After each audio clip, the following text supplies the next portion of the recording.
Hi there everybody! Today I have a fun project using two of the new stamp sets from the latest InkOn3 release, as well as some of the no-line ink and the Atelier inks for watercoloring. So I'm going to be honest, when I started this card, I had no idea if this technique would actually work. In my head, I thought that it would, and I'll kind of talk you through that as I go. So for right now, I have the Fox and Bunny Hugs and the Forever Friend stamp set, and there are these cute little images in each of these stamp sets. So I'm pulling out the leaves and the butterflies, the little flowers, and I'm going to mount them all together. You see me putting them here in my MISTI, but I'm actually going to grab an acrylic block because it's easier for me to work with on an acrylic block for this particular card. So I've grouped them together, and I picked them up with a block, and now I'm just going to stamp them together in that group with the no-line ink. Now, the reason I thought I would use my MISTI the first time is so that I could double stamp these to make it darker, but for this technique, I didn't really need to see where I was going to be stamping, so the lighter the ink is absolutely fine, it doesn't matter, and it was quicker to stamp like this. So I'm just going to go around and fill my whole background with these little stamps, and then I'm going to grab some Atelier inks and do some watercoloring.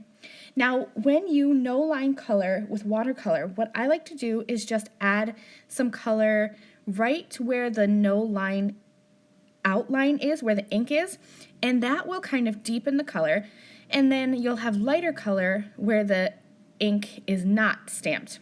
I hope that makes sense. Basically, the no-line ink picks up the watercolor and intensifies that color.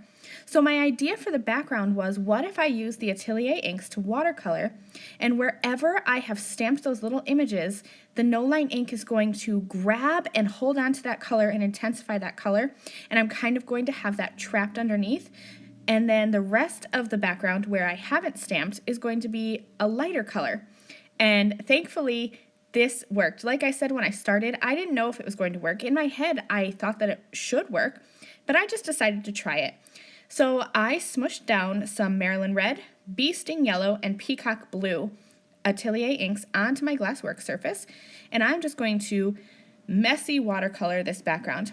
Now I chose these three colors because when they overlap, they're going to form the other colors of the rainbow. So I'm going to get my orange and my green and my purple by these colors overlapping. I started just adding globs of color down onto my background, and now you see me coming in here just with the clean water, and I'm going to soften up those edges and get these colors blending. And you can already see where that no-line ink is stamped. That color is trapped in that ink, and so it gives you the easiest tone-on-tone for a multicolored background that I have ever done in my life. I'm just going to go in with my ink off cloth and just clean up any areas where I kind of got a little bit muddy. Then I'll dry that with my heat tool. Check this out, isn't that so cool? So where I watercolored with the Bee Sting Yellow, the no-line ink picked up the yellow, and so on and so forth. It's so fun. So I wanted to show you really quickly that I just cleaned my stamps with the Ink Off stamp cleaner. I'm sorry my camera went a little blurry. It'll fix in a second here. My pad is dirty, but that's just from cleaning the stamps. The cleaner that's coming out is still clean, so don't be afraid if your pad gets a little dirty. Same thing with your stamps. People sometimes say that their stamps won't come clean. Just because a little staining is there doesn't mean anything. I just work with the staining. So now I'm going to stamp out my image from the Forever Friend stamp set and do a little bit of watercoloring. Now I definitely considered no-line watercoloring for this image, but I thought that the black outline would stand out against that background. So I stamped this image with the Detail Blackout ink. And now I'm going to use some Atelier inks to watercolor. I'm using a small fine tip watercolor brush from InkOn3, and I'm going to color with Marigold Orange, Twiggy Brown, and Paint It Black. So what's on my work surface now is the Paint It Black as well as the Marigold Orange.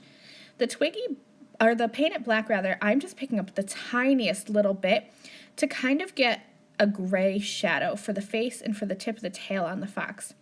I'm also going to use some more Maryland Red, just again, the tiniest little bit to add some pink to the ears.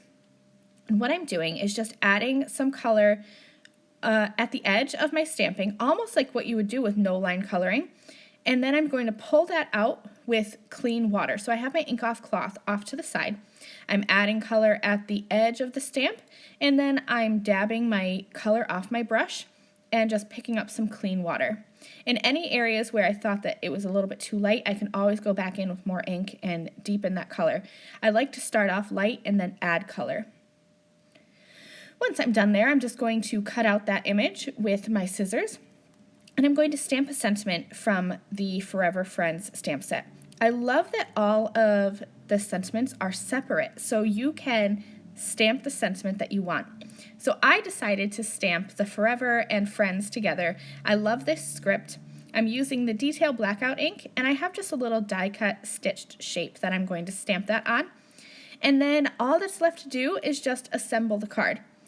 Now, I was off camera, but I did add some flicks of liquid pixie dust to the background just to kind of give some sparkle. All I did was put some of the liquid pixie dust down on my work surface and then just flick that onto my background.